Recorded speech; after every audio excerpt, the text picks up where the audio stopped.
Mesdames et messieurs, bonjour.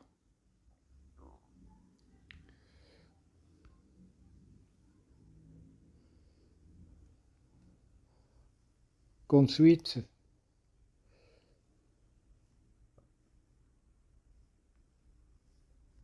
au thème des véhicules neufs électriques que j'avais déjà discuté de son sujet,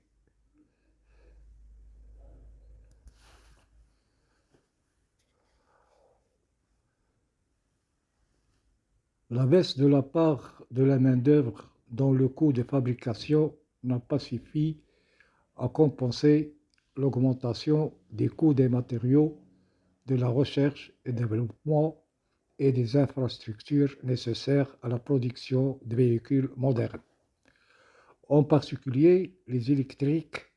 Par conséquent, bien que le coût de la main-d'œuvre ait baissé dans certains secteurs de production, les coûts globaux ont continué d'augmenter en raison des facteurs technologiques et économiques, d'où la hausse des prix des véhicules neufs. La Chine a quasiment la main sur toutes les réserves de lithium chez eux et à l'étranger. Les Chinois sont à la pointe de la production des produits électroniques à coût compétitif depuis des décennies. Tout miser sur les véhicules à batterie et interdire la production de véhicules thermiques, c'est plus de 1000 milliards en 20 ans qui partiront en Chine rien que pour la France. Effectivement, la Chine détient une position stratégique dominante dans le domaine du lithium, un élément clé pour la fabrication des batteries, notamment celles utilisées dans les véhicules électriques VE. Cela fait partie de sa stratégie de domination dans les technologies liées à l'énergie propre et à la transition énergétique, mais aussi dans la chaîne d'approvisionnement des matières premières essentielles à l'industrie électronique mondiale. Voici quelques points clés pour comprendre cette situation complexe. Primo, la domination de la Chine sur le lithium. La Chine contrôle en grande partie les réserves mondiales de lithium, en plus de sa capacité de transformation de ce métal. Les entreprises chinoises sont les principales actrices de l'extraction et du traitement du lithium. Et la Chine détient environ 60 à 70% de la capacité mondiale de transformation de ce matériau. Cela donne au pays un pouvoir considérable sur le marché mondial des batteries qui y est en plein essor avec la montée des véhicules électriques et des autres applications de stockage d'énergie. Le rôle de la Chine. 2. Le rôle de la Chine dans les produits électroniques. Depuis des décennies, la Chine est devenue le leader mondial de la production de produits électroniques à faible coût. L'avantage compétitif de la Chine réside dans sa capacité à produire à grande échelle tout en maintenant des coûts de main-d'œuvre relativement bas, en partie grâce à l'automatisation croissante et à l'optimisation de la production. Cela lui permet de dominer des marchés mondiaux dans des secteurs allant des smartphones aux batteries en passant par les composants de véhicules électriques. 3. L'impact de la transition énergétique sur les économies. L'Europe d'autres régions du monde cherchent à se tourner vers la transition énergétique, notamment en misant sur les véhicules électriques pour atteindre leurs objectifs climatiques, mais cela expose ces économies à une dépendance croissante vis-à-vis de la Chine en matière de ressources clés et de technologies nécessaires à cette transition. En effet, tout miser sur les véhicules électriques tout en interdisant progressivement les moteurs thermiques pourrait avoir des conséquences économiques importantes, notamment déficit commercial accru. La France, l'Europe en général et d'autres pays dépendent largement des importations de batteries et de technologies chinoises. L'importation massive de batteries et d'autres composants de véhicules électriques pourrait créer un déséquilibre commercial majeur estimé à plus de 1000 milliards d'euros sur 20 ans pour la France. Perte d'emplois industriels. La transition vers les véhicules électriques pourrait entraîner la fermeture de nombreuses usines de moteurs thermiques, générant des pertes d'emplois dans certains secteurs de l'industrie automobile traditionnelle, tandis que les nouvelles industries des batteries seront principalement concernées en Asie. Transfert de richesses. Une grande partie des investissements nécessaires à la production de véhicules électriques et à la mise en place des infrastructures de recharge pourraient partir vers la Chine, ce qui contribuerait à accroître l'influence économique de ce pays sur les nations occidentales. Cela inclut aussi des investissements dans la recherche et le développement pour la fabrication de batteries et d'autres technologies associées aux véhicules électriques. 4. Une stratégie géopolitique risquée. En misant fortement sur la transition vers les véhicules électriques, les pays européens, en particulier la France, pourraient se retrouver dans une situation géopolitique dépendante. Non seulement la Chine contrôle une grande partie des matières premières essentielles comme le lithium, mais elle possède également des entreprises de fabrication de batteries et des capacités de production à grande échelle. Cela pourrait limiter la capacité des Européens à diversifier leurs sources d'approvisionnement et à se sécuriser leur chaîne de valeur sans la coopération de la Chine. 5. Que faire pour éviter cette dépendance? Pour réduire cette dépendance à long terme, plusieurs solutions peuvent être envisagées. Diversification des sources d'approvisionnement de lithium. L'Europe pourrait investir dans l'extraction et le traitement du lithium sur son propre territoire, tout en recherchant d'autres partenaires stratégiques pour ne pas dépendre uniquement de la Chine. Investissement dans l'innovation locale. La France et l'Europe pourraient investir davantage dans l'innovation et la recherche pour développer de nouvelles technologies de batterie, par exemple des batteries solides ou des alternatives au lithium, et en cherchant à construire des chaînes d'approvisionnement plus résilientes en Europe. Si régulation et soutien à l'industrie locale. La mise en place de subventions et de politiques industrielles pour encourager la fabrication de batteries et de véhicules électriques en Europe pourrait réduire la dépendance vis-à-vis de la Chine. Cela inclut également la relocalisation de certaines capacités industrielles.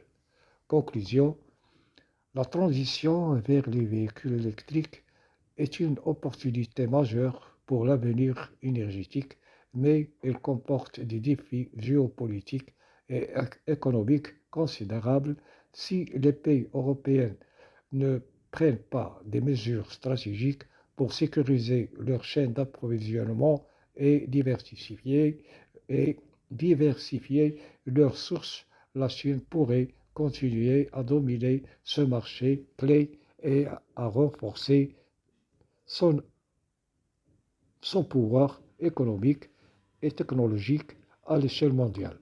Il est donc crucial que les gouvernements européens et les entreprises prennent des mesures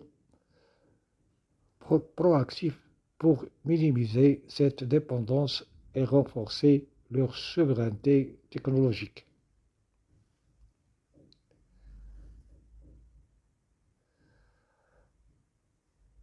Face aux piles, mesdames et messieurs, cette nouveauté, voiture électrique, la question de face aux piles pour les voitures électriques est une manière simple de résumer le dilemme auquel de nombreux gouvernements, industriels et consommateurs sont confrontés dans la transition vers une mobilité plus durable.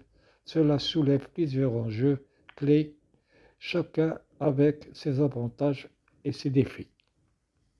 Face les avantages des voitures électriques. 1. Réduction des émissions de CO2. Les voitures électriques ne produisent pas d'émissions directes de gaz à effet de serre, contrairement aux véhicules thermiques qui fonctionnent à l'essence ou au diesel. Ainsi, ils jouent donc un rôle essentiel dans la lutte contre le changement climatique, particulièrement en ville, où ils contribuent à réduire la pollution de l'air. 2. Transition énergique, ou plutôt transition énergétique. Les véhicules électriques sont compatibles avec les énergies renouvelables, solaires, éolien, hydraulique, ce qui permet de réduire la dépendance aux énergies fossiles.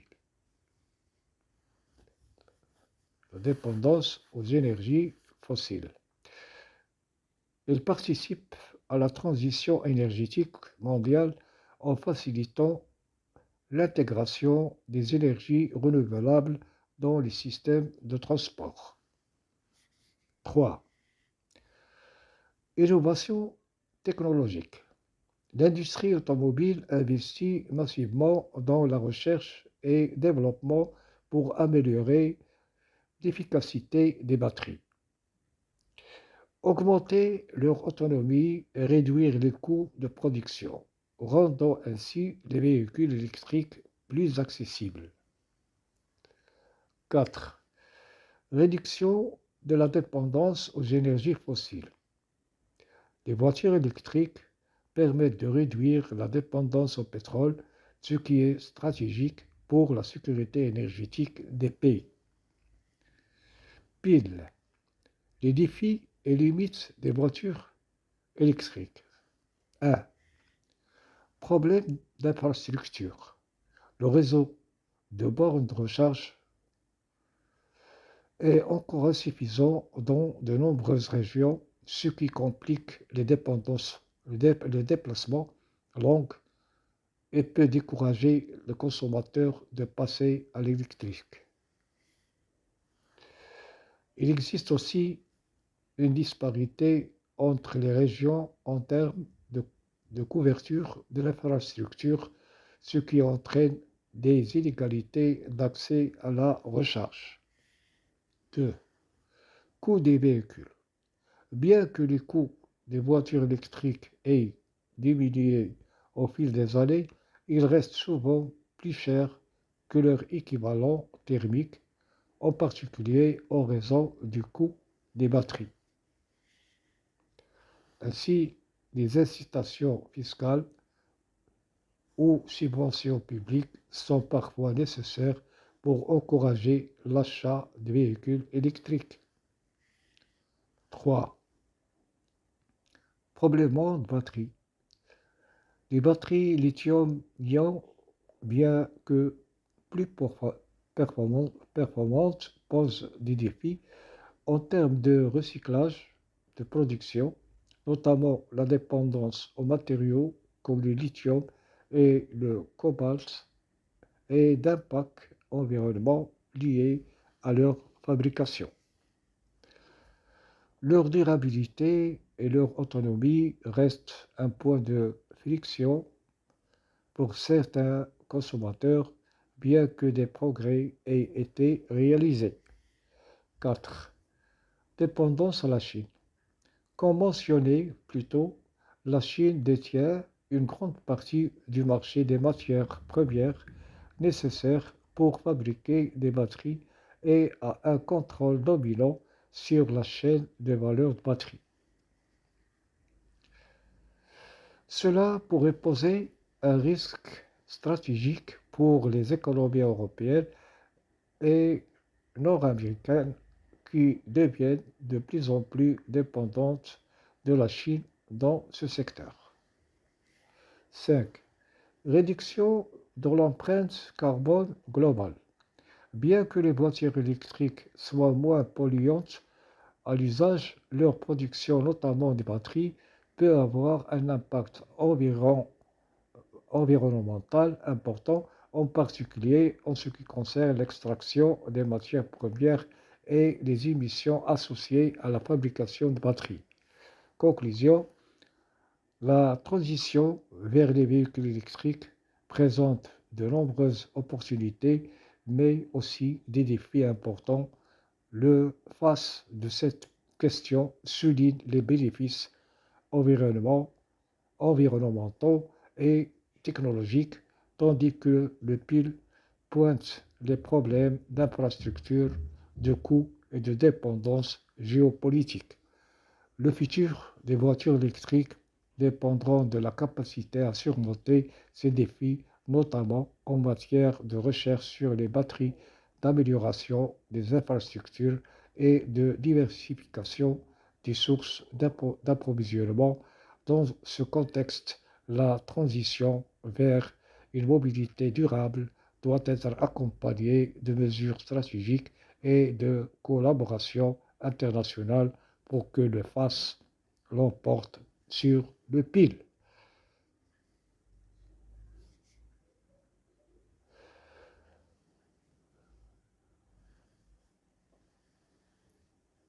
Mesdames et messieurs, je vous remercie d'avoir suivi ce thème. Il est effectivement crucial de trouver un équilibre entre les avantages et les défis de voitures électriques pour garantir une transition efficace vers un avenir plus durable. Cette question soulève des enjeux complexes, mais avec une approche stratégique, les obstacles peuvent être surmontés tout en renforçant l'innovation et la coopération internationale.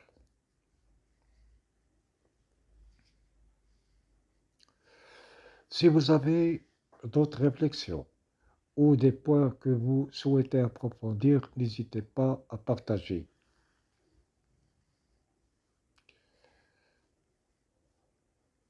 Je suis ravi d'avoir pu présenter et échanger avec des membres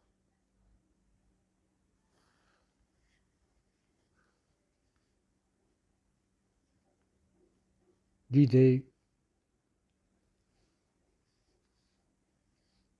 de ce thème qui nous donnera au futur l'accès, mais toutefois, n'oublions pas que l'appel de la France, de l'Allemagne et de la Suède représente un signal fort pour une action collective urgente dans le secteur stratégique des batteries électriques. Les mesures proposées, comme la réduction des formalités administratives, l'accélération des processus d'approbation et de la création de nouvelles voies de financement, visent à stimuler l'innovation et à renforcer la compétitivité de l'Union européenne face à la domination à la domination chinoise sur ce marché. Cet engagement cherche non seulement à faciliter le développement de nouvelles start-up et technologiques, ou plutôt start-up et technologies dans le secteur, mais aussi à grandir la souveraineté énergétique du vieux continent, en réduisant sa dépendance aux acteurs étrangers. L'accent est mis sur la rapidité et la flexibilité des décisions afin de maximiser l'impact des investissements et de construire une filière européenne robuste capable de jouer un rôle clé dans la transition énergétique mondiale. Cela pourrait aussi faire partie d'une stratégie plus large pour favoriser une économie circulaire et encourager des pratiques durables tout en stimulant la création d'emplois et d'innovation au sein de l'Union européenne. Je, par- je partage cet espoir avec vous. Si ces mesures sont mises en œuvre de manière efficace, elles pourraient effectivement permettre à l'Union européenne de renforcer sa compétitivité tout en soutenant la transition énergétique et la durabilité. Ces initiatives pourraient aussi offrir de nouvelles opportunités économiques et technologiques à long terme. L'idée ainsi pour le Maroc. N'hésitez donc pas à revenir vers moi si vous souhaitez discuter davantage de ces enjeux ou d'autres sujets.